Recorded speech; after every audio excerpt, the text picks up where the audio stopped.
Hey, I'm JR. And I'm Mike from the 18 Over Par with Mike and JR podcast. Welcome to Season 5 of the pod, where we'll continue exploring the sights, stories, and sounds of golf on the prairies, where you'll find some of the most golf courses per capita of anywhere in the world, and beer. Lots of beer. That's right, JR. More beer.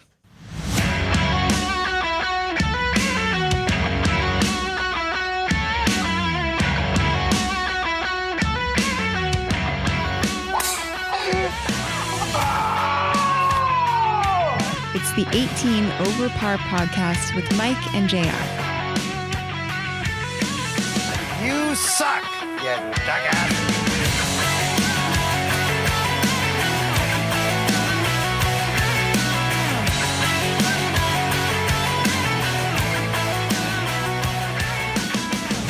Welcome to 18 Over Par with Mike and JR, proudly presented by Bryce Matlashewski, who is an investment advisor with Endeavor Wealth Management, part of IA Private Wealth, and a member of the Canadian Investor Protection Fund. You can contact Bryce at 204-515-3446. I'm JR, he's Mike, and today we're joined by Elmhurst Golf and Country Club CPGA professional Ryan McMillan. He's won a couple Manitoba Junior Championships, played D1 college golf in the States, and is one of the most recent PGA of Manitoba winners. We found ourselves in a new spot. Season 5 of the pod here, Mike. As you adjust yourself on the couch. Now, do these couches, do they stay in here the whole time? They do, all year. Okay, Nice. And this is the boardroom? This is the boardroom. And so what do you do in the boardroom here where you're sitting on these couches? Do you bring in a big boardroom table? Honestly, this is a very multi-purpose room. Like, as you guys can see to your right, is we have the tournament prep stuff for tomorrow. We have Hockey Winnipeg. And then when we host weddings, this is where the bride will get ready with her party. That's where they'll store all their stuff. And then, when we're doing most of our actual board meetings, it takes place upstairs. We just call this the boardroom. Yeah. Elmhurst is known for all of its very strange names for its rooms. Uh-huh. So in theory, this is more of just an extra space room, but it is what we call the boardroom. Yes. That makes more sense with the couches. Be a comfortable place for the brides and the bridesmaids to get ready. And Well, you were commenting on the mirrors, Mike. You're like, why are there mirrors? And you said, well, maybe. well, we thought maybe Hockey Winnipeg was giving away a 7-foot mirror. Yeah, that ain't no prize. That's for the bride right there. I would be happy to win a 7-foot mirror at a golf tournament. Where are you putting that in your place, Mike? On the ceiling. I shouldn't have asked that question. I should have known that was coming.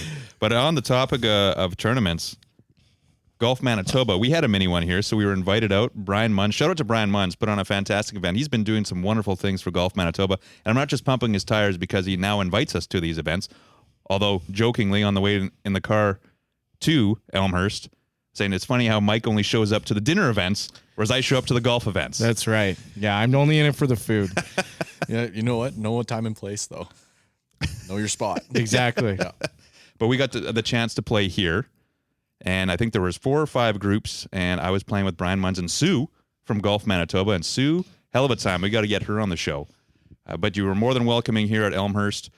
Whoever put the pins in that day, whoever cut the pins, that was nasty. That was awful. Even the ladies, because it was Ladies Nassau that night, which I believe is similar to Monday Putter, if I'm correct. Yeah, okay. And I was chatting with Rachel Harms, Rachel, come on the pod. I believe she's also a member here at Elmhurst. She's a member here, yeah. And she was playing Ladies Nassau, and then afterwards she commented on the pin placements. And I was like, yeah, see, told you. They were.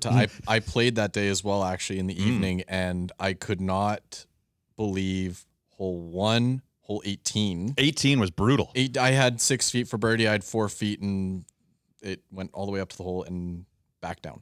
Oh, man. Yeah, it was. There was a couple nasty ones out there. So I think whoever was doing the pins the night before or the day of, they had a pretty bad morning. Well, They had it out for Golf Manitoba. yeah, exactly. Wanted to showcase the entire course and how treacherous it can be. And it certainly was. So 18 especially, it was back left pin placement, and you have that huge bunker front left. But I believe Ritz Kraka, if you know him. Yeah. Carter Chen, big influencer. He dropped, I think, an 8-foot putt. Wow. On that one. So I'm like, fuck this guy. He shot, 110. And I'm out there 3-handling. I drove it almost on the green. And then I 3-putt. Like, this sucks. Yeah, it was. Yeah, thanks. That's what I get a lot. We're going to dive into the drivers and shafts a little bit later because, both Mike and I are tweaking some things when it comes to the big stick, and maybe we should be tweaking things for some other parts of our game. But also shout out to the Goats, the Subarctic Goats. We had the tournament this past weekend at Netley Creek. It was a hell of a time. Money was raised for charity. Yeah, $460 went to the Candy Cane Sisters, and that money goes to the Children's Hospital Foundation. So that was fun day, and lots of prizes for the Goats people, the people who attended the tournament, and raised no money for the hockey team. Still have to pay full league fees, but we had a great day, and and it was beautiful weather. So lots of fun. We'll do that again next year, and hopefully we get some more people out. Yeah, it'd be nice to see some more faces. Kind of a tough schedule when we're running, I think, into Golf Manitoba. Certainly. Match play qualifier. Qualifier, yeah. And I think there was maybe one or two course opening tournaments that day. Member tournaments. I don't know. But anyways, it was certainly a great day. My team won. I shouldn't say it was my team. It's B-Way's team. But our team won, and I won the long drive. And there was 5 people on your team, so. There was 3. Sometimes 2. Sometimes 1. Sometimes 1. Yeah. All you need That's is one. fair. That's fair. It was a hell of a time, though. So, yeah, a big shout out to that. And finally, we got this in our link tree. Just go to our Facebook or our social media, our Facebook or Instagram. Click on that bio, and you will find our link tree. We got information on the HBH Charity Golf Tournament. That is coming up Friday, July 25th. That is at Whispering Winds Golf Course in Warren. It is the 3rd annual for this. It's in support of Cancer Care Manitoba. So far, total, Haley Bellacunt and then Randy, her sister, whom we went to high school with. So Haley no longer with us due to breast cancer. Over $100,000 these gals have raised in support of breast cancer research and Cancer Care Manitoba. So shout out to them. And we got that tournament coming up again Friday, July 25th. Facebook, Instagram, click on that bio, and our link tree will show up, and everything will be in there. All the information you want. I'm pretty sure I'm going to be playing it. I played in it last year. It was a hell of a time, and I'll be doing it again. I'll look at my schedule. I'll see what we can do to get out there, because I'd like to open up my schedule a little bit more to the golf events. Well, we're getting booked. You must get this all the time, being a ringer as an amateur. I mean, now as a professional might be a little bit different. But as an AM, you're probably getting called out to all these tournaments, weren't you? Yeah, I definitely had my share until people realized we should probably stop asking him. He stopped. He has not said yes once. Why did you stop saying yes? Yeah, well, I mean, I got stuff going on. I love the events, but they always fall on either tournament days for me, or they fall on days that I happen to have to be in the shop, where it's just like I didn't have the flex ever. Would I have loved to play in it? Yes. Like when I saw the event going over at Netley, like immediately I thought like this is something I want to get a group of boys out to. This seems fun. Yep. But with it being the match play qualifier, everything like that, I didn't have the staffing. I didn't have the people around. So it was like, right. If that's something I could jump into next year, I'd be all over it. Hell yeah. Coming out, everyone gets a prize. Everyone gets a prize. Except me. I decided not to take one. Idiot. Good guy. You did get long drive, though. I know, that's right. I felt You kind got of a bad. hat. Did Because you get a people were hat? ribbing us. Yeah, I got a Titleist hat, actually, similar to the one, except not a PGA one, but still out Titleist, though. Got the Titleist hat going. And speaking of shout-outs, let's give a shout-out to Bryce Matlashewski. He is an investment advisor with Endeavor Wealth Management, part of IE Private Wealth, and a member of the Canadian Investor Protection Fund. Contact Bryce at 204-515-3446. You can also catch all of his info in our link tree. Just go to our Facebook or Instagram or Blue Sky or X. I think we're still up on X. Haven't touched it in 2 years, but we're still up there. Yeah. Click on that bio and our link tree will come up and his face will be there. Right on. I think he got some new equipment. Did he actually? He got fitted out in Toronto with Mr. Bannatyne. Stu Bannatyne. That's awesome. We also have our mental game coach. Yeah. He got fitted with Stu Bannatyne after Holy man. name dropped him. So Stu's doing some wonderful things. Have you ever met Stu Bannatyne? Once Okay. out at actually it was very recent. It was at the PGA show this past year. Oh, no way. And all I heard was folk stories about Stu Bannatyne, how well he's doing and everything. He's really started out there, and it's awesome to see what he's doing. But yeah, never actually really got to shake hands with him until this year back in January at the PGA show. Wow. Well, he's the shit, apparently. The man, the myth, the legend. Yeah. You were going to talk about the beverage? Absolutely. Well, how could we not? So when the Golf Manitoba event, we did get lunch. So even though you didn't make it to Shoulda that one, came. Mike, should have Shoulda came. I was at work. there was a big SAP meeting. Yes. How did that go? Did you get an extra No, meal it out was of like a recording. I probably could have just came. So I set up this whole thing, and then I think it was just a recording. So yeah, that was dumb. But the local, I don't know how much you know about it, but the local, is that Elmhurst's own thing? Yeah, it's what we consider our 19th hole. So upstairs in our lounge is the local. So that's our restaurant, our lounge, and then one thing that Sean and Curtis, he's our guy who does all our beer, they've done an amazing job of is what this has turned into. Where I know years past we did a beer with the Lake of the Woods. It was a lime wedge ale. I know that one's coming back this year. We have another one coming. I can't remember with what brewery exactly, but it's it's been something that's great. It helps us a ton too. It's nice to keep something in the name local. And as well as like they do a very, very good job at the beer. Like right now they have this one. We have a house lager that goes year round. It's just a blonde. And then we have a peanut butter porter. And so that one's not as much of a hit with most people. I love porters and I love peanut butter. So if I'm ever out putting, just doing some late night practice, anything, I will always have either this one right here, which is a pickle beer, or I will have a porter with me. Yeah, pickle beer. Let us in on that. Well, what's up with the pickle beer? I gotta let the guys at Niagara have this one. Where back in my Monday putter days, it was, I want to say it was Taylor Riley. Okay. That we were up there, and then as Niagara after putter goes, is your drinks are flowing, and I would see all these guys drinking a light beer of some sort with a pickle in it. I was like, what the hell is that? They're like, dude, you got to try it. And then I was like, no, I'm fine with whatever I'm drinking at this time. And they go, right, get this guy a pickle beer. Told me about it. They said, throw it in there, let it sit for about 5 minutes. So you actually let it marinate for a little, and then just drink it. And ever since then, any light beer that I have, it's got to have a pickle. And it takes just a little bit of that pickle taste when you're drinking it. And then afterward, when you're finished with your beer, the pickle that tastes a little bit like beer, nothing better. Wow. And not a euphemism, but that's quite the pickle in there. That is a large pickle right there.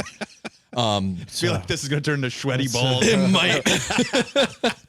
But yeah, I got to give that one to the Niagara guys. It's made its way over here. Like I know a good handful of members here love the pickle beer, and I started that role here, but it was from over at Niagara. I haven't tried it. I certainly will the next opportunity I have. If you like pickles and you like beer. Mike's going to do it tonight. But we're drinking, is this the honey? That's the honey. Yeah, the honey, which is brewed here. And it is absolutely delicious. I was introduced to it by Sue, who I played with from Gulf, Manitoba. And I also tried the peanut butter because you can get samples. Yeah. I really like that too. But this would have to be my favorite. I believe it was this one too. So Dave Wheeler from Energy 106, we had him join the back nine lightning round with Lenny and Todd Risho when we were at Fourth Line last season. He was here, and I think he got 4. He got 4 of these to take home because you can get them in a can as well. You get them in a tall boy. Got it to go cup. Got it to go. Yes. I guess fully he lives sealed can. That's he why does he brought live, a backpack. He lives close, doesn't he? I think so. Yeah, I'm pretty sure. he does. Yeah. This is great, unbelievable. It's nice, and it's got that. There's some like murkiness to it too. I like that. Yep. And you did mention you eat the pickle after. Of course. Yeah. Okay. Have to. And that's the best part. That's the best part. And you know what? Deep down, if you're having 10 of these, it is a little bit of a hangover saver. You get the electrolytes from the pickle, everything like that. I couldn't tell you how many times I should not feel as good as I have the next day. And I will blame it on the pickle beers. Goat Fest next year. Pickle beers. Yeah. Pickle beer all day. Note to self.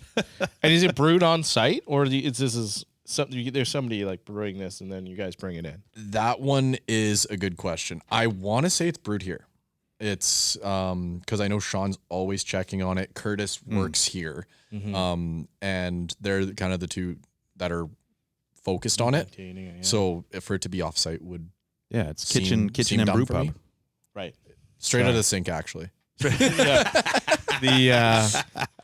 The sprayer and the superintendent. It's an old superintendent sprayer that they brew this. In. Actually, I think the full name for that one is the Grounds Crew Honey Ale. Oh, smart. Very good. And what's also cool is if you come and you get a burger here, the stamp, the local stamp, is on the top of that burger bun.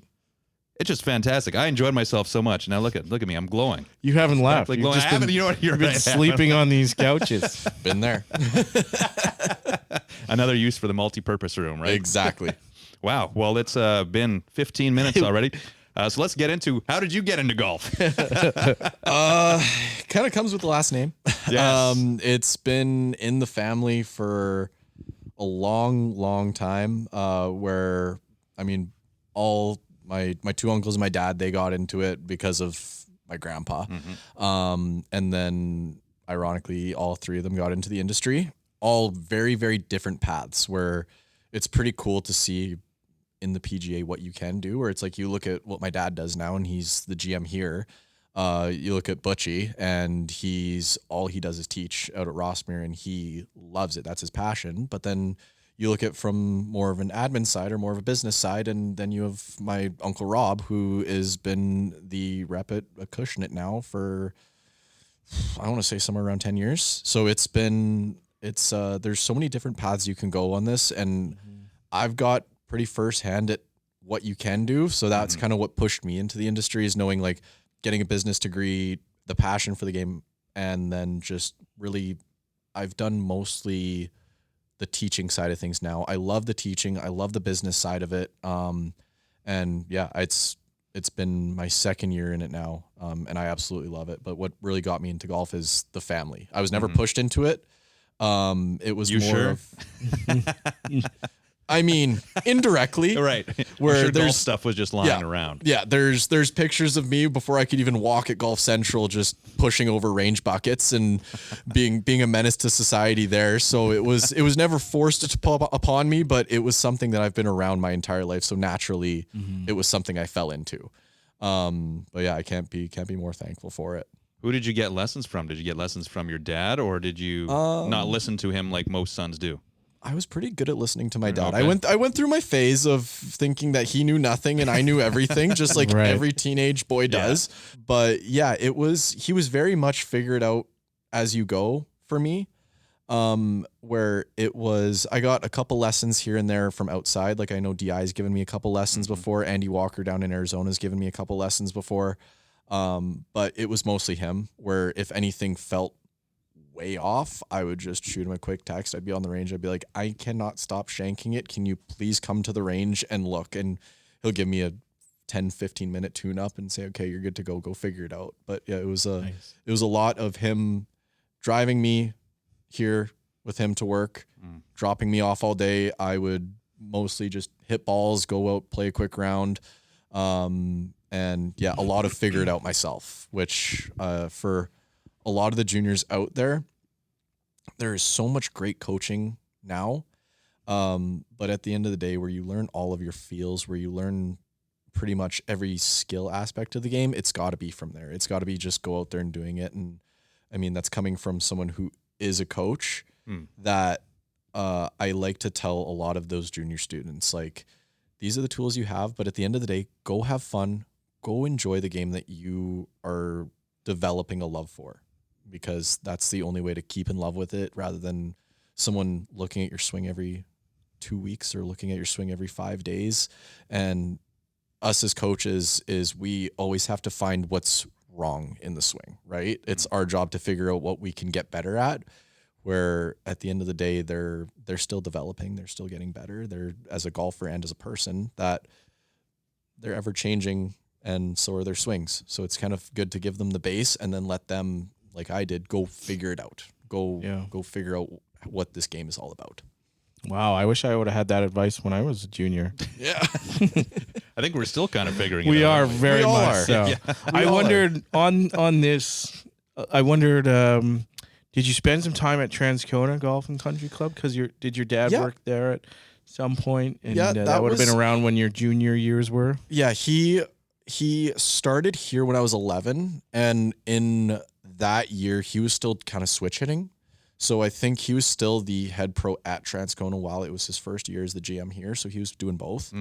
And before that, like when I was 10 and before, we would go play golf once a month. Oh, So that was kind of the extent of my golf. Like, Right. but I never really actually was a golfer until Yeah. I started here. Before that, I was a through and through hockey player. Right. Wasn't good, but I was a through and through hockey player. Sounds like a lot of people in Canada. Yep. Then golf kind of takes over.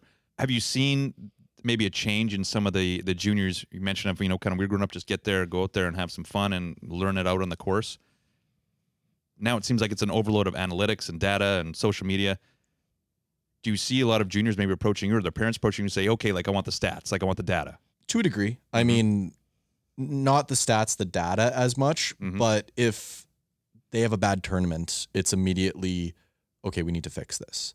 Where at the end of the day, like I said, they're still developing as people. And I mean, we all are, but they don't even know how to deal with adversity yet, right? So they might have a bad shot that turns their what could be an 81, which is great for them, into a 95. Because the second that flips is they're gone. So there's so much to be said about juniors going through adversity to the point where they still love the game. But it teaches them kind of what golf is about, where if no one had any struggles in the game, or if no one had any struggles, it would just be, they'd be the next Tiger Woods. They don't know what bad is.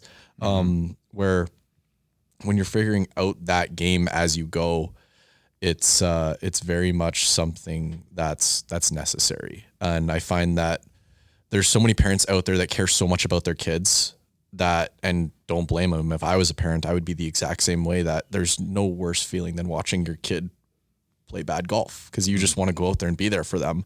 That they want to find the immediate solution, but sometimes that is the solution, is going through that adversity, right? But that's the game. Certainly. That's a good way to put it, actually. Yeah. Because it is. Well, we're both parents here, and it is tough seeing your kids struggle, and you just want to get out there and figure it out. And sometimes you got to give them the touch, but at the same time, they'll figure it out. Yep. You just positive reinforcements, tell them that they, like, whatever they did out there was the right thing. And that's just golf sometimes. Golf is a cruel game. Yeah. Humbling game for sure. Very humbling. Yeah. And JR, I didn't really play a lot of competitive junior golf. You played some, maybe, but I'm sure you saw a lot of frustrations out there with, juniors, like maybe tantrumish kind of behavior. All the time, yeah. Clubs on trees and, throwing balls, throwing this. I mean, I probably once around, I probably threw a club.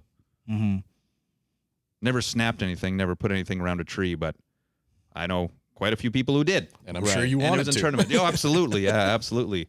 Yeah, you would, but you know what? You're right. You kind of have to go through that thing, and then you finally get old enough and like, wow, this game is supposed to be fun. It's fun. We're having fun. Even scenes, we're having fun. We're all having fun here. Or even on the golf psychology book from Derek Ingram, like DI. Seen something that's like, okay, you hit a bad shot. Well, let's maybe go through my mechanics one more time, and then, hey, round starts now. Let's get out there and, next shot, best shot, sort of thing. Yeah. Like, forget about what just happened, as hard as it may be, but I think that takes a little bit of time. 100%. You hit a bunch of bad shots, and like, oh no, wait, I can actually recover from this, or oh shit, I double bogey that hole, but I'm still going to come in and, I'm going to break 90. Whereas before it may have been something where, oh yeah, I'm going to get 100 today because I got a double bogey on the third hole. Yeah. Is that your mental space there, Mike? I never had a lot of like anger with golf. How about now? Still not. I mean, I have very low expectations, and maybe I should increase those expectations. Yeah. And I think there was a quote here. I'm getting deep. We're already skipping ahead here. Oh, here we go. Well, there's a quote. There seems to be something there on that piece of paper. There's lots of things on this piece of paper. Success comes down to the time someone's willing to work fundamentally, physically, mentally, while having fun doing it. I think that was a clip from We're All Having Fun, an Avid bio on you, Ryan. That sounds about right. Yep. So that's what I gotta strive to do. End of the game. End of the day, it's supposed to be just a fun game, right? Like that's all it is. Well, it didn't seem like you maybe had a whole lot of adversity because you won a couple junior championships, did you not? Back-to-back years, yeah. But I honestly, I never really found that adversity until college. Okay. And it was so needed for my golf game. Where I mean, like as juniors do, like when I was super, super young, I actually missed the cut in my first junior when they even had a cut, but that was my first year of tournament golf. So that was nothing. I just didn't even know how to golf at that point. But yeah, when I was in college, I went from being a very big fish in a very small pond here to kind of getting my eyes opened. I had a decent first year of college, okay second year, and then my third year I had the driver yips out of nowhere. Ooh. And I went from somebody who like I wouldn't be happy with shooting 2 over par on a round to I could not break 90. Oh gee. Out of nowhere. Where it started, it was at Innisbrook, the Copperhead course. First 2 rounds, I scraped it together to shoot like a 76 and a 79. But it was like a very hard fought 79. Wow. We still had one more day to go. Made a couple tweaks with my coach on the range that morning where he saw something in my grip and he was like, "Hey, just work on this today." I was like, "Okay." And it turned my one-way stock 80-yard block the day before that I kind of knew was coming out of the barrel to a 2-way. And so then I was going both ways at Innisbrook. Ended up shooting, I think, 89 that round. And then for about a month straight, I was shooting anywhere between 87 and 91. And so that was where I kind of had my adversity from in golf, was being someone who's a very, very high level player to turning into quite literally a 20 handicap for a month. And it was a very, very low point, but for me as a player, it really, really developed me to realize, like, one, this game doesn't matter that much. Everyone liked me the same amount, whether I was shooting 90 or whether I was shooting 70, as well as realizing that I could not have any more fear on the golf course than I did in that month. So it kind of just let me realize, okay, it can't get worse than this. Let's start swinging hard, working on my very, very basic fundamentals. And if those are off, then that's where my game is going to turn into an absolute shitstorm. So that's where it was. And then it made me realize, like, this game's not everything. You're still a person. No one's going to like you or dislike you based on what you shoot. And then, that's not what JR tells me. Yeah, sorry. You should have heard the pep talk I was giving to him through the construction on the way to Elmhurst today, the perimeter highway, North Perimeter, man. You piece of shit, Mike. I hate you. You totally embarrassed us at the Goats tournament. Remember that one shot you hit? I could never look at you the same. Only kidding. But yeah, no. And well, I'm getting better. I still feel like Absolutely I'm very slowly getting better. Well, we saw Brie out there. You still got to get a lesson from. She owes me a lesson, yeah. Me and my wife, yeah. So I'll be shaking her down. That's also why we're late. He was going to go, shake her down before we came in here to set up. I wasn't going to interrupt her her juniors or whatever. But this place is buzzing, though. That's right. Actually, I wouldn't have minded to. This place is buzzing. There's a lot of people here. Yeah, there's a lot of people. Is this the norm here on a beautiful night at Elmy? This time of year, yeah. Yeah. It's I mean, with Bree and myself, we're getting our junior stuff going. So like she has this group going every Tuesday now for the next 6 weeks. Oh wow. Okay. I do mine exact same thing with the junior boys on Wednesdays. So mine's tomorrow for 6 weeks, and then we're starting a junior league afterwards once those 6 weeks are up. So cool. Just like an internal Elmhurst little junior league. Okay. More of a thing to develop the players, where it's like we're gonna have four different tiers for them, where it's basically can start here. Your goal is to get to the first level, second level, third level, right? And cool. But it's it's something that we started this year. We're really, really excited for that for the junior golfers. It's going to be a way to kind of get them a little bit more together, and as well as something to help them push. Where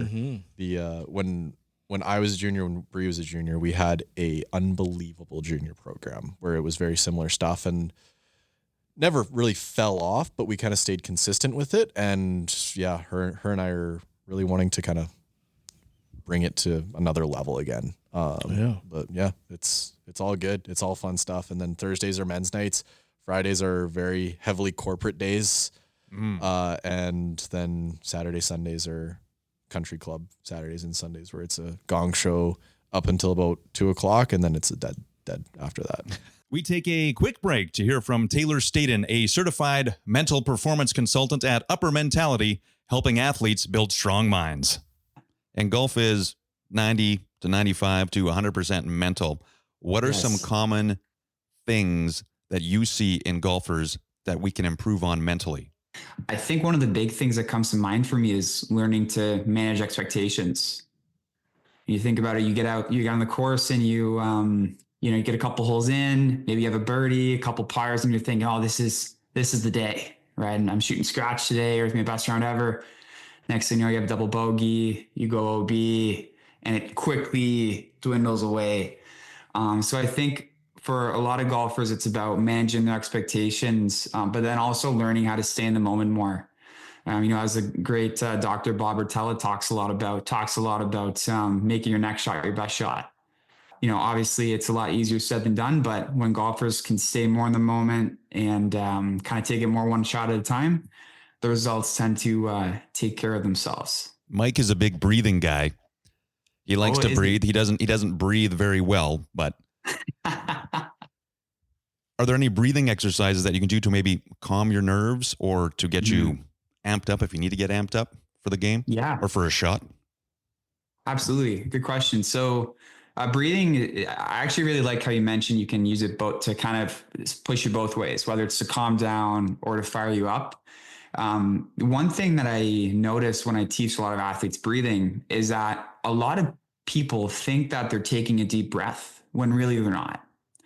So, if I were to ask an athlete to sit up straight and take a deep breath, usually they only actually get their breath into their chest. But really for a deep breath, we want to go lower, more towards our stomach and in that diaphragm area. And so what can happen actually is if we aren't actually breathing deep and we're using that as a way to relax, if they're more shallow, it can actually fire us up more. And so one exercise that anyone could try, even as you're listening to this podcast, is take a second, sit up straight, get comfortable, breathe in for 4 seconds through your nose, hold it for 2, and breathe out of your mouth for 6. So 4, 2, 6. And the reason why this can be really helpful is because the relaxation response from your breathing is actually triggered in your exhale. And we're going to throw a few of your links in our link tree as well so people can get a hold of you. And is this something that you can do? You can consult online, over Zoom, over the phone, whatever it be, you can do it? Yeah, absolutely. I actually mainly consult on Zoom. That's where the majority of the time I work with my clients. But if you're ever around the Toronto area, in person is also an option possibly as well. But majority would be phone or Zoom. Yeah. You touched on your college days. So how did you end up there? Well, where did you go and how did you end up there? Went to Eastern Florida State. It was a junior college on the, of course, east coast of Florida. Mm-hmm. It was level with Orlando, about 20 minutes from the ocean. So it was a very, very good spot. And it was a pretty cool story actually on how I ended up there, where I was a lost and confused 18-year-old trying to figure out where I was going to go to college. And I never really wanted to stay home, where my dad did it, both my uncles did it. The U of M runs a great program. I very much say that because I'm one of the coaches now, but it's they run a great program. But for me is just what I got to hear from my family of what they did. So I wanted to go away. Met with some schools, had a lot of conversations with a lot of coaches, and then finally kind of had my heart set on going to Florida. Had a visit at Florida Southern, a visit at Barry University, and a visit at Kaiser University. So Eastern Florida wasn't even on my radar. And was happy with all the schools. But when you look at schools in the U.S., tuition is anywhere between 60 and 80K US. So all the schools offered me great scholarships. They offered me 60, 70%, but at the end of the day, I'm still paying 25, 30 grand US out of pocket. Yeah. So that just isn't feasible. And then Coach Stobbs, who was at Barry University, loved my game, really, really liked me as a person, but it's just, he couldn't bring the dollar down enough for me. so he offered me up to Coach Howell, who's the Eastern Florida coach, and shot him a text, said, hey, I got this player, like he would be great for your program. And so next day was our last day in Florida. I drove out to Eastern Florida to the Fred Gay Golf Academy out in Cocoa, and that's where I got to spend my entire tenure there. And Cocoa Beach. Cocoa Beach. Wow. That's pretty famous. Got to live in Cocoa Yeah, Beach. It was pretty that's- sweet. yeah. Oh my god. And it was the most Brevard County story that I could ever get. That I showed up to the range, I was hitting balls for a little bit, and Coach Howell wasn't there. I was like, this is weird. So gave him a quick call. I was like, hey coach, I'm at the range ready for a visit. And he goes, ah, shit. I was like, what? He goes, I'm hunting right now. He's like, I completely forgot. I'll be there in 30 minutes. I was like, okay, cool. He has this monster truck and pulls it up. Wait, what was he hunting? Was he like gator hunting? I didn't ask at the time. I wish I knew that detail. Yeah. But he shows up in this lifted F-250. It is just Jeez. covered in dirt and grime and everything like that. I'm like, where the hell am I? And gets to the range. He's still wearing his hunting clothes and shows up to the range, shakes my hand, watches me hit a couple balls, and then we ended up just talking in the team room for about 2 hours about life, golf, school, this, that, the other. And he was like, I like the way you swing it. And then he's like, but let's go play 9. I was like, cool. So he picks up 2 players from the team. I go play 9 holes with them. I played well. And then right then and there offered me a full ride. Huh. I was like, give me 3 days to think about it, but that's definitely something I'm going to heavily consider. And then, ended up taking his offer. And then it was really, really wouldn't have traded that place for the world, but it was the most small town, small county Florida thing that I could have ever had. Of just the coach showed up to the range in a monster truck wearing his hunting clothes and said, okay, let's go play golf. That's amazing. And you spent 4 years there? 4 years. Wow. And shouldn't have, that's where COVID came into play because it was a junior college. But so generally with those programs is it's a 2-year, you get your arts degree from there and then you transfer out to a bigger school. Right. But with COVID, they gave all the players a redshirt season, so I could have stayed there for a 3rd year. I wasn't planning on it, where I was looking at Texas Wesleyan out in Fort Worth, and I was also looking at Dalton State in Georgia. Had the papers ready for Dalton, was going to sign off, and then with the 5th-year rule for them is they ended up having 2 or 3 guys end up coming back. So the scholarship that they had ready for me disappeared. So said, okay, let's stick with Eastern Florida for 1 more year. Game was nowhere near where it could have been. That was the year I developed the yips. And so stayed there for my 4th year, was in a lost place because the school didn't have 4-year degrees for international students. They did for local kids, for the exact, degree that I was looking for. And so then between myself and 2 other international kids, is we made a big stink about it to the school, and then we ended up getting our 4-year out of there. Oh, wow. Yeah, so it was, very, very long story of what happened in Florida, but would not have traded what I had for the world, except for any junior golfers that want to come to the U of M now, because we really need them. Nice. Shout out to the U of M. Come play The golf. alumni of Eastern Florida State. Okay. Well, I only got one here. Oh, okay. The Ryan McMillan. no, Daniel Tosh from Tosh Oh, Point no oh. way. Oh, that's Apparently. a pretty big one. There I were guess. some other ones there. There was a golfer as well, a PGA golfer. Yeah, it was. He's an announcer now. Zinner. Yeah, Paul Azinger. Yeah. He's the most. I knew the notable- name. Wow, yeah. It was familiar. Yeah. Yeah. If you want Anyways. if you want a really deep cut story from Eastern Florida State, they had Billy Horschel, where he was like Brevard County kid again. He grew up right around the area, was never that great of a player as a junior, and had everything signed. He was ready to go, and had this one unbelievable summer after he signed with Eastern Florida. And then UF reached out to him. That was his dream school. And so he came up to Coach Howell and he's like, I don't know what to tell you. He's like, if you tell me to stay, I'll stay. But UF came to me with a pretty good offer. And he goes, you got to take that. He's like, it's my job to develop you to go to the next program. If the next program's already ready for you, take it.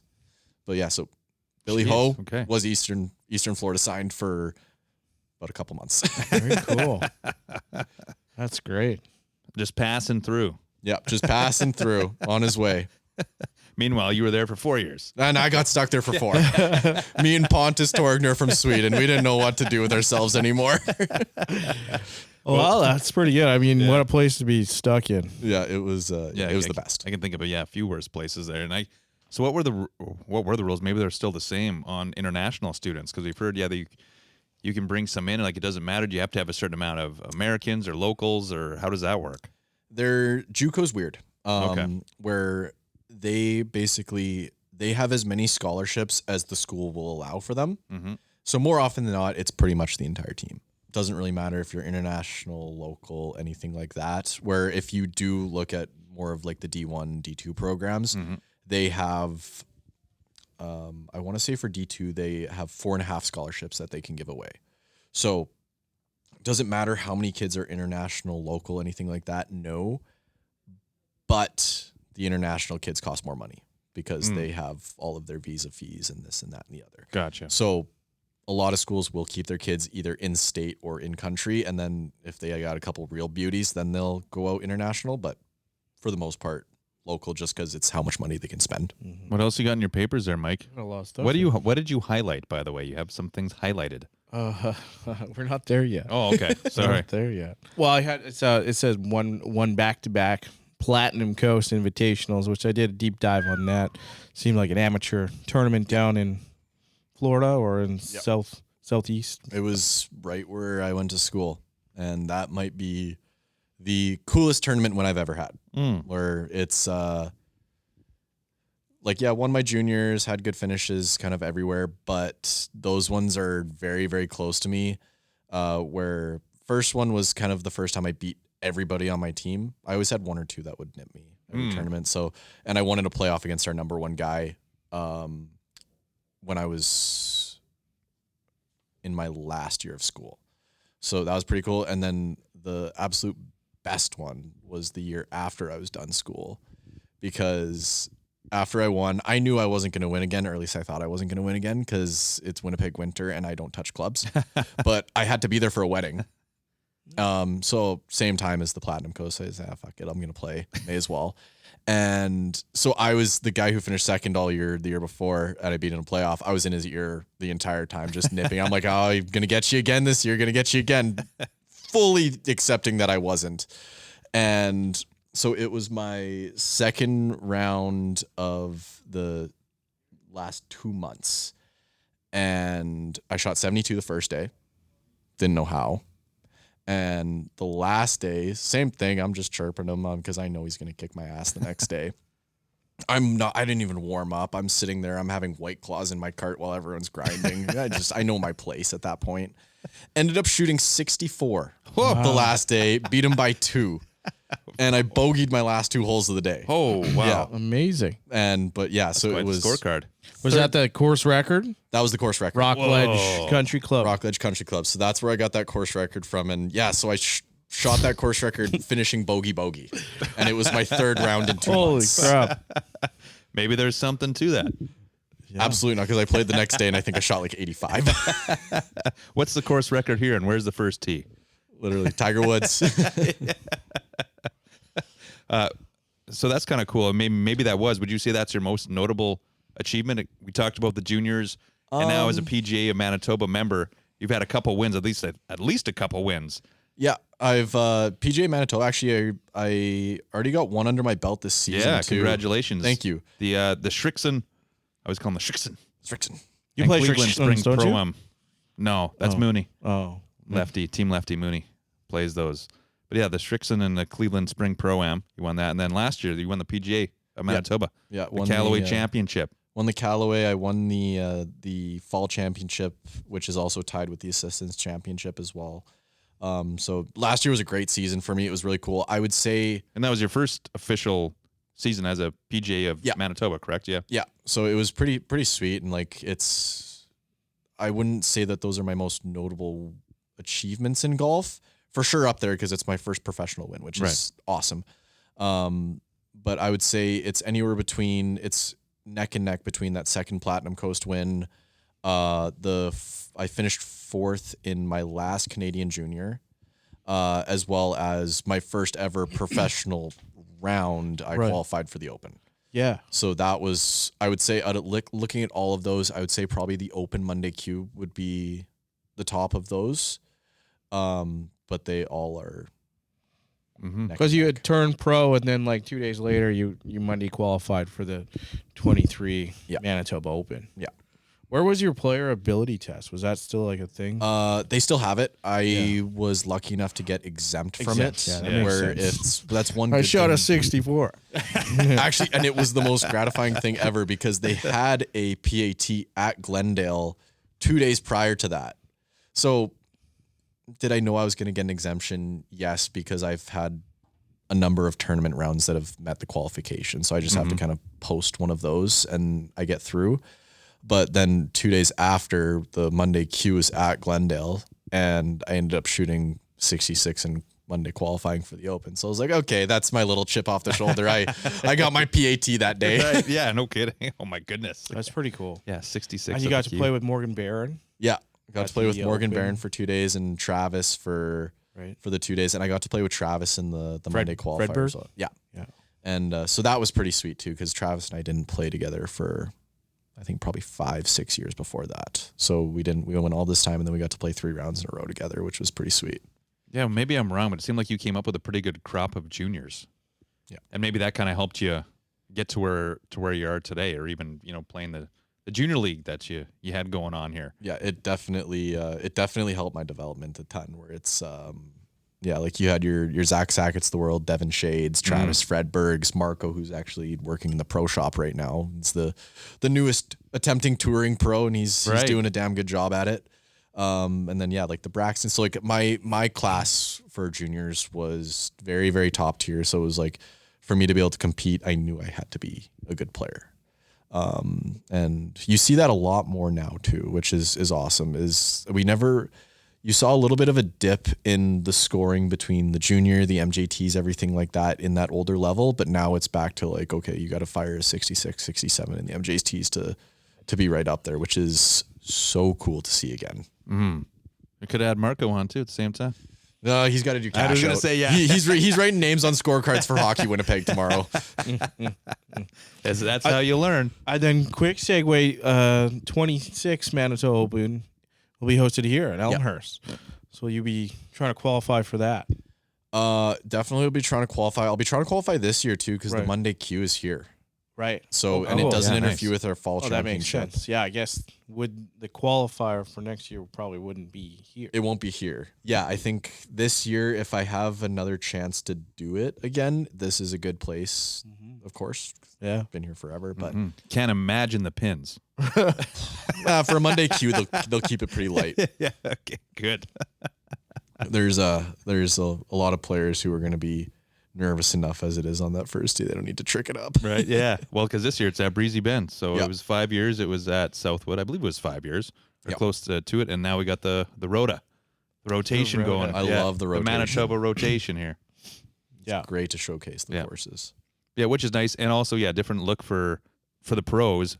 I find it cool just to see how they play these courses. Because, like, oh, I've played this course. Sometimes I've played from these tee boxes. And just to see how they go about their game, their course management. And it's phenomenal. So if you get the chance, go check out the Manitoba Open. And, hey, maybe even volunteer. I always say I'm going to be a caddy, but haven't pulled that trigger yet. Yeah, they're always looking for volunteers. And I know, like, when you're looking at it big picture wise, it's a lot of the members at the club that do it. Yes. So Southwood, for example, since they've been doing it for 5 years, they have their rotation. Now the tricky place is going to be, we have this rotation, so it's going to be a lot of first-time volunteers at every place.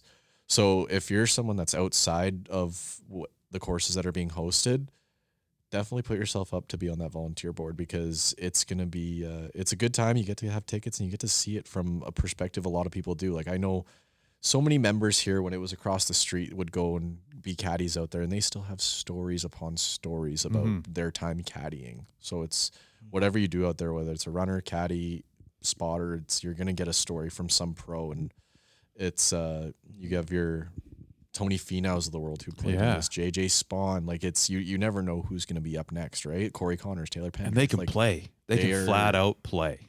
Doesn't matter what tour you're on. If you're on a tour, you are a golfer through and through.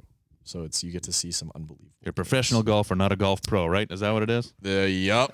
Tell that one to people all the time. What happened out there? I'm not a golf professional. I'm a professional. Well, I don't know. Opposite. You're not a professional golfer. Did I see that you shot a 66 here recently Yep.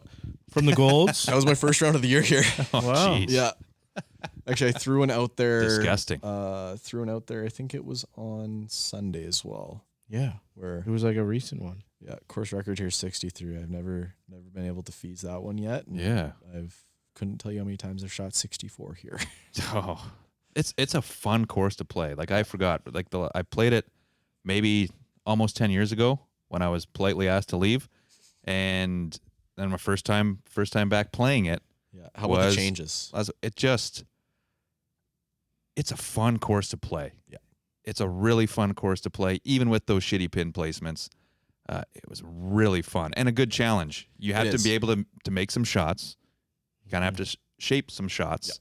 And there's times where you can, bombs away, or you got to think about things a little bit. It's not just grip it and rip it, which I enjoy because it actually forces you to think as opposed to letting her go and just not, although I kind of like not thinking about anything at times.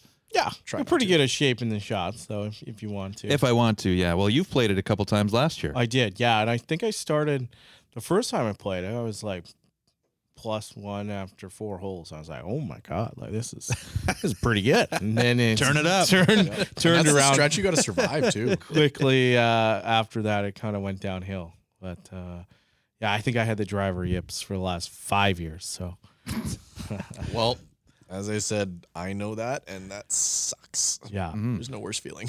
Well, having been out, and we'll touch on this now, might as well, because Mike's been dabbling with a new stick, and I myself have been the same because I've done some swing changes, and then yourself having to deal with some of the yips with the big stick, just seeing the jump in technology. So I got fitted about 3 years ago now, and just seeing the change from then till now. It was demo day. I was out at Southwood. It was demo day. Everyone's out there. Robbie was out there. Robbie Mack was out there, and he was busy, but I ended up going and seeing EJ, the TaylorMade 10, and just seeing the data that they pull and the technology in the club head. It almost feels like it's cheating. So I'm in a regular shaft right now, and I found out, well, no, I should be in an extra stiff. Just again, with some of the swing changes, the ball speed, the swing speed, it's obviously ramped up. And I've been playing with Cam Preston, who's been on the pod before. He's a member at Breezy, and hopefully he shows up for club championship this year. And show up, I mean, like playing wise, he'll always show up for his tee time. But sometimes he just shits the bed when it comes to his score. He's like, dude, you're playing the wrong shaft. Like, you're playing the wrong shaft. You're snapping the shit out of this thing. You should not be in a regular shaft. And now, like, go out, get fit. Like, talk to guys like you. Talk to Robbie Mack. Talk to, EJ. Go see your club professional and get fitted, or go to Golf Tech. Talk with Colwyn and just get fitted, because the technology now is incredible, and it is almost like cheating. Yep, 100%. And it's the technology that's at hand to us too. And there's so many people I see out there that will just buy off the rack, buy off Facebook Marketplace, anything like that. And it's like, I mean, time and place, right? Like there's always good deals out there, but if you're really wanting to invest in your game, does not matter the level, unless you're like never touched a club before, brand new. It's like, okay, get a whatever set just to see if you even like the game. But once you're kind of invested into it, it is so worth it to spend the money to get fit for clubs, get the thing that's right for you. Because you look at golf clubs and they're an investment at the end of the day. If you invest into your golf mental game, health investment, 100%, and they're going to last too. Like if you're getting something that is completely unsuited for you, you're not going to have a good time golfing. You're going to play worse, and you're probably going to hate the game at some point. And it could be the clubs you're in. Where, like, don't get me wrong, clubs are expensive as shit nowadays. And they just continue to go up. And I won't tell you what I was quoted. I know exactly probably what you were quoted if you told me what you're trying to get. Yeah. But it's so worth it where you're going to be enjoying the game a lot more. You know that if you get fit into a club, that it's going to last you for several years too. And like, I mean, to look at, for example, both of you guys as dads, that even if those clubs they last you for 7-8 years, which they very well could, at that point, your kid's going to be getting close to that age of golfing. Hold on to those for another 3 years. They might fit into them. Then you can bring them to hand-me-downs, and then it's also a good reason for you to get clubs again. But it's that vicious cycle of every club company comes out with new stuff every single year, and there's enough people out there that stay on top of the new. At the end of the day, if you're getting upgrades when they make any sort of big advancement in technology, that's when you're looking to kind of make that move. Like, for example, like the TaylorMade's always the loudest about it, so I always think about TaylorMade first. But when they went from the M series up until getting into the stealth stuff, that's a big jump in technology. They went to the carbon face, where that would be okay. That's a fair time to get into something new. That's a new technology that could help your golf game. But like one thing that, like, specifically, I'm a Titleist guy through and through because of Robbie. But one thing I love that they do is they are in a rotation. They don't throw out every single new club at you every single year. Is 1 year's a wood year, 1 year's an iron and wedge year. And so for them is they kind of slowly progress it. So if you're looking at anyone who's kind of the amateur level having to buy at the retail level, that if you're investing in a club, it doesn't have to be every single year. It's just when there's any sort of major advancements. And like, so what TaylorMade or what Titleist does is they're not really releasing clubs until they knew that they're making an advancement. And like, when you look at like the GT series, is they already knew that they were going to make the GT series when they were making the TS series. So they're that far ahead, and they're just making the fine-tuned things to make sure that they're making a perfect product for the consumer. Long story short, get fit, go see a PGA professional, go see any sort of fitter, and they're going to do an excellent job. You're going to love golf a lot more, and you're going to be happy with what is in your hands. And it's getting those numbers, but also, you know, say we're playing in Sims, whether it's at Avid, whether it's at Fourth Line, wherever it might be, you get that data as well. And then you know but what again, it means. we don't exactly. We don't know what it means. Right. As much as, you know, hey, we do a podcast, we still don't really know what it means. But you can take that to say yourself and like, oh yeah, like there's no way you should be doing this. Or hey, what is your normal miss? Oh well, it's this. Okay, well let's try in this shaft and let's see what happens. And then like, so to even talk about teaching inside a little bit, it's so important to know what those numbers mean, because you can almost figure it out for yourself at that point on if this is happening, it's because of this. If this is happening, it's because of this. Where when I'm teaching inside, a lot of the time, the first lesson that I'm going over is explaining what these numbers mean and what numbers are good for each individual. Where it's like, if someone's hitting an 8-iron and they start out launching it at 32 degrees, that means they're probably hitting it high and right. What I'm telling them is, I'm like, for your feedback, you want this to be somewhere between 19 and 21 degrees. And that's going to help you with your compression rate. That's going to help you make the ball go further, spin more, or spin in a good way. So for them, it's not only, okay, this is fixing my swing, but this is also giving me the feedback I need, where it's like, I don't need to rely on a lesson every single week. I can just chase after this one number. And if I'm doing this one number right, that means that things are going to start bleeding into where they should be. So yeah, technology, big technology guy. Yeah, well, even on that note, being a teacher, maybe there's a golf tip or lesson that you've received in the past. Maybe it's the best one. That's something that can help the average golfer, or really any golfer. Yeah, I mean, it's a DI thing where he's so much about the body, so little about the club. I mean, club is the club. But if you ever watch any of his students, like you look at your Corey Connors, Taylor Pendriths, like their clubs move in such different ways. But if you watch them in themselves, their bodies move very similarly. So I've never actually looked at that ever. No, I've always kind of looked at, because you always see the swing and then you just see the ball flight. Yeah, and so like for me as a coach, is I'm rarely looking at what the club's doing. You have your little like hip to hip area that it matters. Mhm. But after that, it's all what your body's doing. Mm. Is if you can make it repeatable and good for yourself, it's the right move for you. There's ways to help, but if it feels super, super unnatural, none of us have 10 hours a week to practice to get into that spot, right? Where you look at like it's in levels. Like it's, if you were someone that was teaching PGA Tour level players, yeah, you got to be exact. When you're teaching someone that is your average weekend warrior, you need them to have a move that's consistent for them.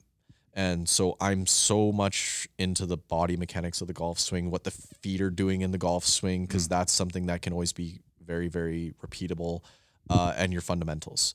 Where like actually the last lesson I was teaching was it is someone who is an all-around athlete. He is, I gotta say, he's probably 6'6", 6'7", and just like unbelievable hockey player, unbelievable basketball player. You put a golf club in his hands, it feels like a foreign object. Oh, Wow. Just so the listeners are aware, it's not me he's talking about. It's not. You're 6'8". Not yet. Yeah. But all our really lesson was I could tell he was trying to get in a perfect position with his hands on the way back. I was like, what are you doing? You can't get there because you don't have the time. You work a real job that you would have to spend so much time to get in that position every single time with your hands. Bring it back, turn yourself into the athlete that you are, and just make sure that you're loading and unloading your body just like you do in every other sport. And obviously, as lessons go, he hits his good ones, he hits his bad ones, but by the end of it, you would see his misses be so much better. Yeah. Because he's not trying to be perfect. He's trying to be perfect for what his body's trying to tell him. So if there was anything that I would say as an instructor is there's no perfect golf swing out there, but there is perfect fundamentals and there is very, very perfect ways that your body can move for you. Well, I think Bree write was that probably down. telling you about that. Probably. Bree. Oh yeah. Who? Who? Seeing What her are you, an owl? No, he's a basketball I player. thought you said B-Way. I was like, was B-Way giving me lessons? I was like, I hope not. Goats tournament. You never know what's going to happen at Goat Fest. no, absolutely. Yeah. No, focusing on the movements. I gotta go see her. Obviously, haven't remembered, or I need an update. Yeah, we've been talking about this for 6 months, I think.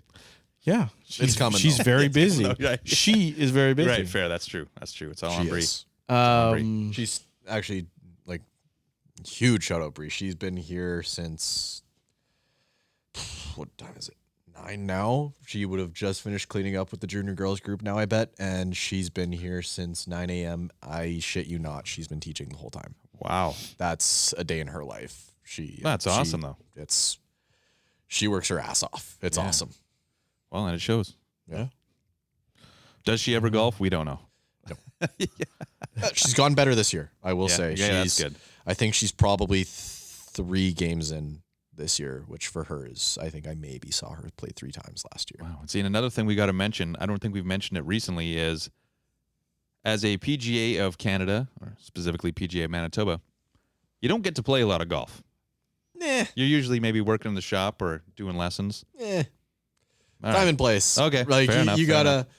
that's very much a stigmatism in Well, maybe it's the- changing now then. it's Yeah? it's Okay. totally changing the way it is now, where the entire industry gets that you need the time to yourself, Mhm. where it's not the expectation of you have to be at the golf course for 100 hours per week.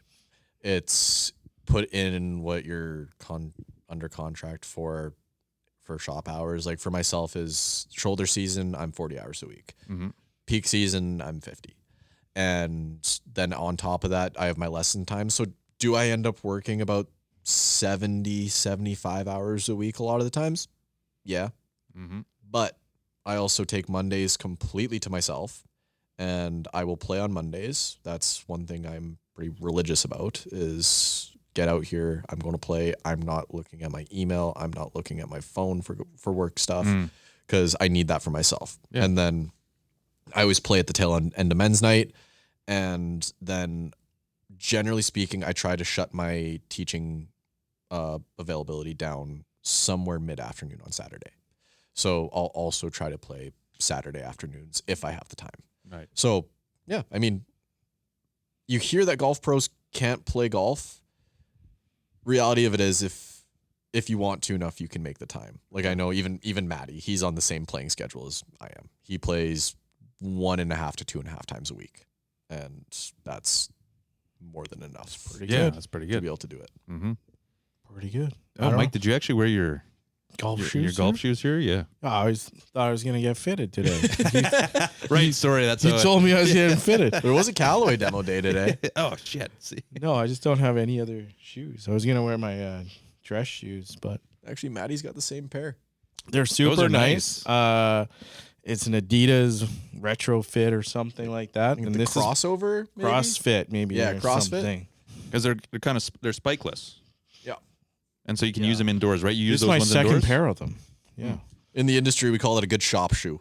Good shop, right? Good shop shoe. Yeah. Very affordable. I remember when they first came out. I think Adidas may have been the first one that And came I out wore with the these spikeless at, way back when I was working at Assiniboine, Well, you know 20 what? some years ago. Was the Pro SLs? They're super squeaky. They sure are. Yeah. After So we was got to it 9 ask holes? Rob about that. Yeah. What's up with the super squeaky Throw SL? some sand in there or something. What do you I think don't the know. S stands for? Do we both have 2 pairs of those? I don't yeah. know. Yeah. And I love them, but they're squeaky and Yeah. it's annoying. Anyways, and then I got the traditionals. The FootJoy traditionals are very nice, very Those classy. are great. Yes. So now I got like Classy 4 guy. pairs of golf shoes. Anyways, we got onto the course a little bit. Oh, yeah. But I want to Here we touch go. on, it's obviously a Donald Ross design. I don't know. Yeah. Do you nerd out on golf architecture at all, or I wish I did more. yeah? I mean, I think that Ross designs are very cool. I think between it having this place in Pine Ridge be over 100-year Ross courses right next to each other is something super rare. I don't get that deep into the architecture of golfs. I know the difference between a Palmer design, a Nicklaus design, a Ross design, a Mackenzie design. I know the difference between them, Yeah. but I'm not looking deep into it as much as I wish I did. Mm-hmm. Would be the best way to put it. Yeah, and that's fair. And some people are, and some people aren't. And I do a little bit, but not to the. There are some extreme golf architect. Well, you have a nerds Stanley Thompson book, Mike. there. I do, yeah. So you're deep into that. Yeah. You're deep in the lore. Oh well, I didn't get through the book. Yeah, Yeah. just like I'm Halfway working through. through Coming DI's book there too. So, no, it said there was a quote on the Elmhurst site, and it's a nice picture of Donald Ross. It says, "Give me some slightly rolling terrain and sandy soil, and I will give you the best course." Yep. Which obviously you got some good Yeah. bones here out in this area. We got good bones. Hopefully, no bones in the ground. Shouldn't be. Don't want to Shouldn't get be. a, Besides rabbit or deer. But the Yeah. Someone coming up this way. Do you? I don't. We, Deer. is there like a Donald Ross membership course? Like if you go to other Donald Ross courses, can you flash your badge, your Donald Ross course badge, and be like, and then they'll escort you on? no, but they have a club. Yeah. I know they have a Oh, club okay. where we've had people call before and just ask about some of the history of the course because they have a blog or whatever about Donald Ross or but like it's some big sort of thing that they just want some history on it, Right. all that kind of stuff. But the I will say a lot of the stuff we're doing on the course renovations or restorations, even if you want to Yeah. call it, they're pretty cool. Where it's kind of like that's like the final project or what Ross wanted the course to look like, Right. and so many little Easter eggs that we found doing that. Like, of course, Yeah. you So what are you guys- doing now? Bunkers? a little bit of bunkers. Yeah. I wish I knew what was next. Mhm. I know we have irrigation coming up Mhm. soon and the practice facility and this, that, the other. But one of the coolest things that I know is you guys have both played here recently. So the hole 16, you know, that little tiny pot bunker that's behind the green there? Mm-hmm. That was not in the design of what we were supposed to upgrade. That was when they were digging it up and they were getting kind of the green blown up, they found that bunker. So that's an original bunker from Oh, really? Elmhurst way back and they threw it in there because Yeah. they dig it up, they see this body of sand and realize, okay, there's actually a lip forming here. They're like, oh my God, this is something that was buried. So they restored that bunker, turned it into something, but that was never on the original plan for us to throw it in there. So that one's something that is that's a cool Easter. Yeah. And then there's a whole bunch of like other little things that they've kind of found when doing all these little projects and stuff. But it's it's fun seeing how much it's developed since I was a preteen 11-year-old Ryan that knew shit about golf to going like, oh, this golf course is cool, this is fun, the greens are fast, it's firm, to like actually getting a little bit of the lore of Elmhurst and Donald Ross designs and everything. And I'm the like, bunkers okay, are nasty. Yep. Mm-hmm. Don't go in them. Yes. There's a lot of them. Don't go in them. I wore my Pinehurst shirt You today. did. Oh, I noticed that right off the hop. Yeah. Looking good. Yes. Styling, profiling. Not on, well, a little bit on purpose, but not all. Not It was 100% clean. on purpose. Halfway through. I wore it to work today, so I was like, that worked. I as well just keep wearing this. Just folded up on his desk last night. I did not play number 2 when I went to Pinehurst. I played number 3, which is also a Donald Ross design. Mm-hmm. Have you got to Pinehurst? No, but my dad has, and give him a little pump of the tire here. He shot, I think, 74 from the tips on number 2. Wow. Ooh. Yeah. That is, that's That's probably yeah. that's pretty darn good. Good golf. yeah. That's good golf. Yeah. Davey Mack, good player. Decent guy. Good Yeah. player. You remember the first time you beat him? Yep. It was at Verado Golf Course in Arizona. I wish I remembered how old I was. I want to say I was 15 or 16, one of those two. Wow. But I was also an early bloomer with golf. Is like, I think the first time I shot under par in a tournament when I was 13, like, which is just upset. Yeah, and then it just, and then I seen. went super high and then just plateaued for another 12 years. But yeah, I think I want to say 15 or 16 at Verado. I shot a 73. He shot a 74. Nice. That was the first time I did it from the same tees. I did it before right. from forward, but Right. never count those. No. It's not a real He's win not unless gonna you're playing count the those, same yeah. conditions. Great. Is that all you had there, No, Mike? I got more. Oh. I wanted Go you for talked about the PGA show. Yeah. And I wanted to bring up, are you like a brand ambassador for Yeah. course record? Is that fair? Yeah, I guess that would be my title. Where beverage Yeah. drink. it's Shout out to Luke. Shout out Bahaneke, Luke. who we had on the Yeah. podcast. Yeah, hope Bahaneke's doing well. But yeah, it's more of, I guess I would say, yeah, I'm a brand ambassador for them, where the whole idea started with Luke and I in Avid, where you know how he is, that we're just talking about stuff, and he talks about the course record beer that they have with Brazen, and he goes, you know what, I want to make an energy drink or a golf specific drink. I was like, cool, dude. Sick. Have fun with that. And then next thing I know, he's calling me about this and he's getting a formulation going. And the amount of hours that I have spent on the phone with that man talking about that course record drink. Yeah. I'm expecting a Rolls Royce when it decides to finally blow up and he's on the That's cover of awesome. Forbes. I But saw it's in some grocer in Florida now. yeah, Yeah. Yeah. It's pretty cool. It's in like a supplement store or something like that. Yeah. But yeah, they've been making big moves, and then his business partner, or I guess, yeah, co-founder, whatever he's calling him, is Keaton.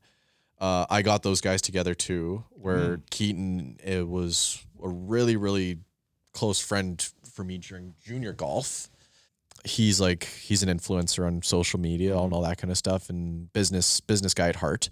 And I knew Luke was planning on going to Texas. And I told him to go to Florida because just kind of where everything Golf is. It's a is, golf hub. Yeah. And also Keaton spends a lot of time there. And I really just kind of connected them, was expecting Keaton to just do like more of a photo op with Luke and kind of wear the brand and rep the brand, because Keaton's not an ugly dude by any means. So I was like, he'll look good on the You website. did some modeling with them. You I know. Yeah. You kicked off your modeling Semi-pro career. model.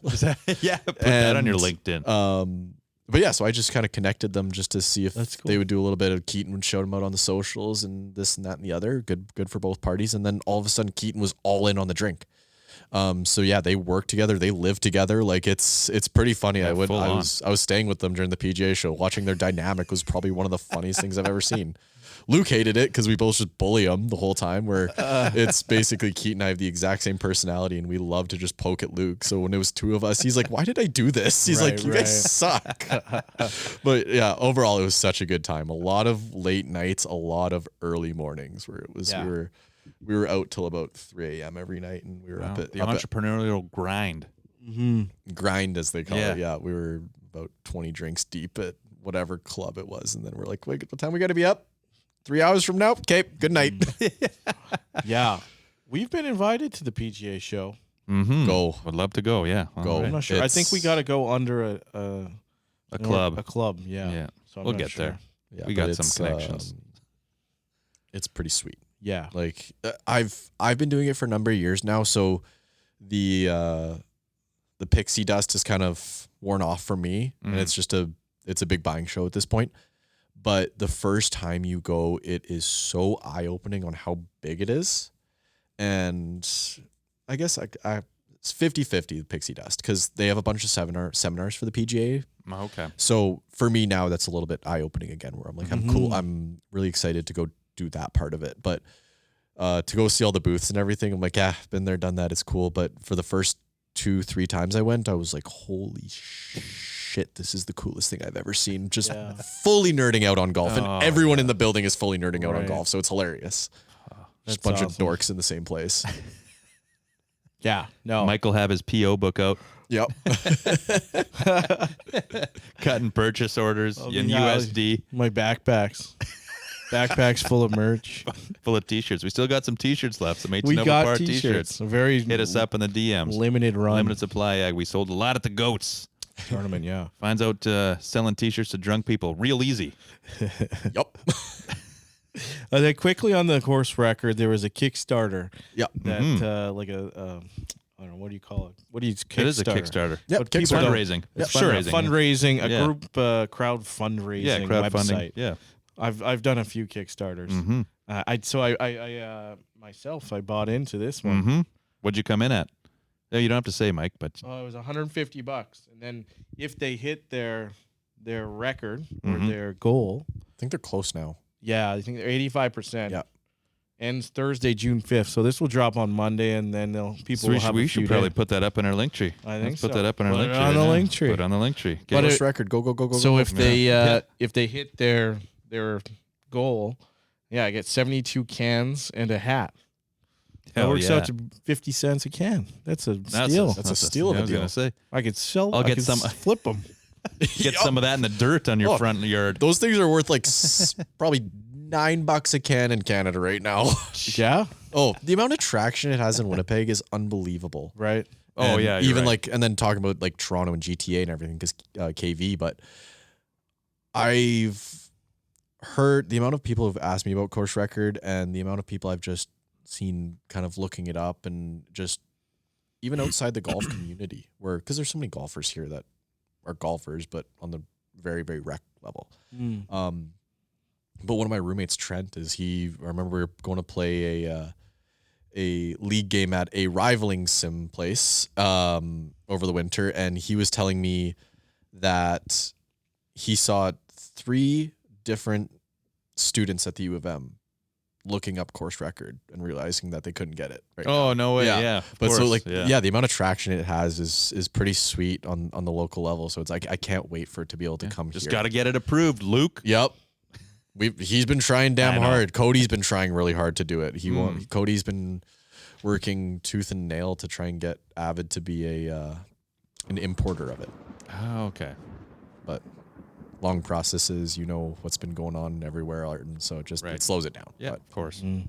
Okay. Well, if you remember something, Mike, you can bring it up in the back nine lightning round. Let's do it. You want to do the back nine? Yeah. Let's. Okay. We don't want to be here all night and sleep on these No, couches. I want to have a pickle beer too before the night ends. Oh, okay. Yeah, so let's go get into the back nine lightning round. Yeah, let's wrap it up. Yeah.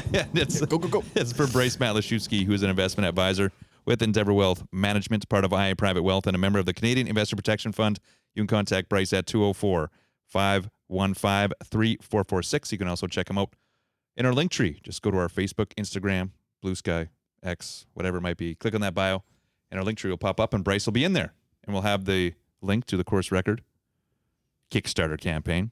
Yeah. As well as we got some other goodies out there. If you're interested in becoming a PGA of Manitoba, you want to do your PAT, we can find out some more information about that, as well as the Superintendents Association. We got a link for them up there. Love it. Mm-hmm. Who's the super here? Dan Chikevich. He's been here, it's got to be 20 plus years. And Nice. He's the man. Yeah. But he's not the one who cuts pins or cuts holes. He's not the one who Okay. cuts. I will never tell anybody who cuts pins. He goes under the radar. But yeah, Dan loves his grass. That's a good thing. He loves his grass. Great profession. Yeah. Yeah. Well, JR saw the mound of topsoil on my driveway when he came and picked me up. I am not a scientist of the grass yet, but You're trying. trying. You're asking the right people the right questions. Sure. Step by step. Yeah. You got a nickname? Armac? Several. Rymac, Rhino. Yeah. We want to hear them all. I don't got time and I don't got the brain capacity. I've been here since 6:30 in the morning. Jeez. You get McMash Never McMash. No. Ah. I would say the most common ones are Rymac and Rhino. because he was like, I was Smash one. Is Smash? No, there's kind of That's from Luke. Ryan Okay. Smash McMillan. Yeah. That's where I read it. That's a Luke nickname. That one goes over in 1 year, one out the next. Too much research from the avid Very site. Lukeism right there. Have you ever got a hole in one? 5. 5. How old were you when you got your first one? 10. 10. Bladed a 5-iron on number 8 at Shooters. I thought it went in the water, and my buddy and I were looking in the water forever. And then he asked me if I was playing a DT solo. I said yes. He said it was in the hole, and I didn't know what that meant. Unbelievable. And then actually the rest are in the state of Florida. Oh, Yeah. okay. Yeah. All right. When in your college days, I guess, or mostly? 3 were in the college days. Never in a tournament, just randomly playing with the boys. And then 1 was in a tournament. It was in the MJT National Championship at Reunion Golf Course. Whoa. Yeah. I was 13 years old. Ah, Yeah. Nice turning. And first ever time shooting in the 60s. I went ace, birdie, birdie. Oh, wow. Sick. That's pretty good. Pure luck. Pure luck. Pure luck. I think I thinned it. I think I know the answer to this, but what is the preferred golf ball brand or model? Titleist Pro V1. You're just playing the stock Pro V? Yeah. All right. And the clubs you're playing, or Titleist. which golf course in Manitoba is your personal favorite? I would have to say Elmhurst. I'm not going to say Elmhurst. I'm going to say Oak Island. Nice. Yeah. See, no longer a hidden gem. No longer a hidden longer a gem. hidden gem. The AM did wonders for that place. Oh, I hope so. Yeah. I mean, they do a wonderful job out there, as Mike do. And Mike this knows, podcast. We've been hearing. And this podcast, Yeah. that's right. We kept They bringing were a them up. sponsor, and we did keep on Though I bringing did them want to say that a lot of people bring up Elmhurst as their Yes. number one. It's the home of champions. Yeah. There's no way around that. I think that's it. Like a lot of the higher end golfers that we talk to in this province, a lot of the times they said Elmhurst. And I was surprised about that. I don't know why, but not. I was just like, wow, that's pretty consistent. Like all these guys are saying Elmhurst. Yeah. You got a bucket list course that you haven't been out to yet in Manitoba? In Manitoba, I've so many. Like I've never played Pinawa, I've never played Grand Pines, I've never been any of like the real rural courses besides Oak Island. Yeah. So yeah, you think of a very, very rural course, it is on my bucket list. I want to play it. Right. Out west, like Minnedosa, Clear Lake. Played Nipawa. Minnedosa for the first time. Actually, it was my first PGA of Manitoba event. Played Carmen, played Winkler, played Minnewasta. Never played Clear Lake. Been to Clear Lake a number of times, but just golf's on the back of my mind at that point. Right. Played Nipawa, so it's like there's a couple out there, but only if Golf Manitoba's really hosted events there. I've never made the trip to go out and play. Yeah. But yeah, so Cool. any of So you those, got a I would say lot. out of all of them, probably Clear Lake. Yeah. Good answer. We'll have to get out there this summer. Yeah. Mm-hmm. No boats, though. No. No boats. No boats. I've heard it's in Boats great shape though. Yeah. Oh, I just Thought saw I that up twinkle there. in your eyes, I Mike. did, yeah. We'll Trying. Gonna take next week off. What would be the most memorable course you've played, in your opinion? I'm sure you've done some golf tourism, and with your college days, I'm sure you've gotten a few nice ones under your belt.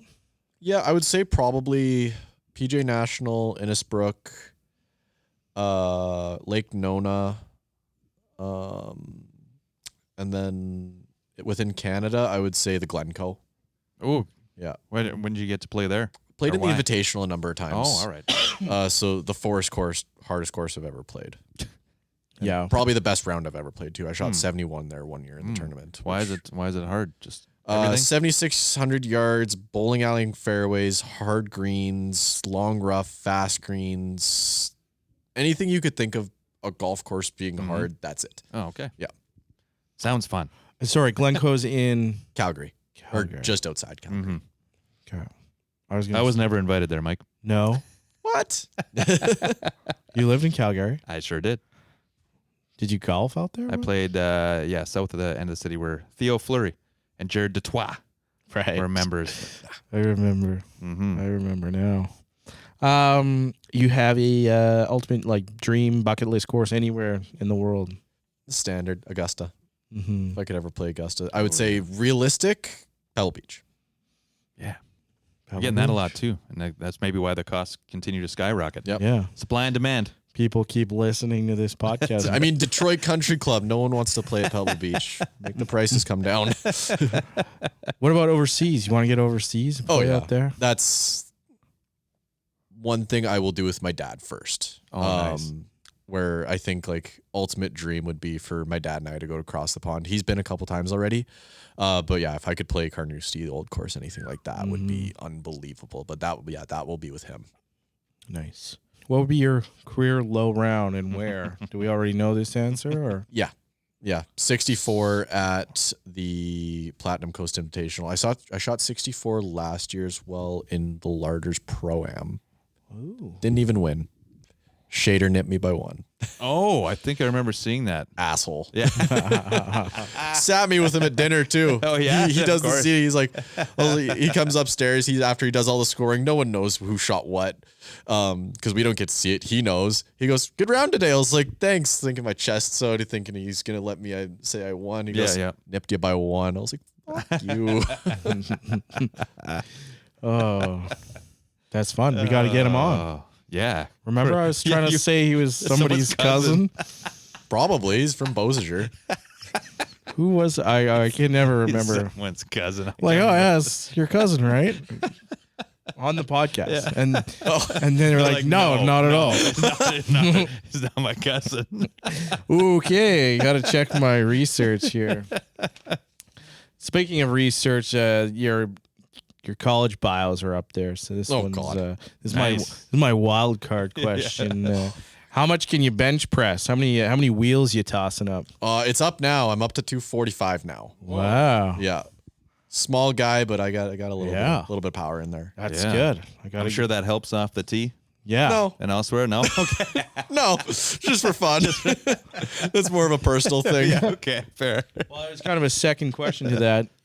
Fitness plays a big role in your own game. It seems like. Do you carry that over into your teaching or how you I coach do. students? Yeah. Okay. Benching 245, not for golfers. That's a personal thing. But having strong legs, strong core, strong back, and just like overall balance and everything, huge for golfers. Where it's like even at Avid, I ran a couple speed training classes over the winter. Oh, right. Where I'm basically, are you going to gain 5 miles an hour during that class? No. Are you going to learn how to properly work out for golf and kind of figure out where speed really comes from? Yes. Yeah, that's why I got speed training boot camps. You get any more of those coming up? Not in the summer, no. Yeah. Those will be my winter projects where without a doubt they are going to be improved. It was like the first time doing stuff like that where people for sure got what they needed out of it. But me being as picky as I am with my own instruction, I already know different routes I'm going to take. It's going to be very similar, but just being very, very nitpicky with myself is I know ways to improve it. JR's done some golf focused fitness. Yeah, for a few years now, and it certainly helping. paid off, and then some swing changes as well. Yeah, I think I've added I was skeptical. 12 yards. I was to- skeptical, so to my driver at least. I literally just sat on the couch and watched you until you watched me work out until you Another box jump. in the Again. in the multi-purpose room. Higher knees. Looks good. I knew we should have an Give me OnlyFans. another beer. Casting couch. All right. It's getting off the rails. It only took maybe it was off the rails a little later, but anyways. OnlyFans came up like the last 4 episodes. Has Get it? on the link tree. But yeah, that's what the link tree's there for. Just us golfing. Yeah. Anyways. Feet pictures. No. Oh, okay.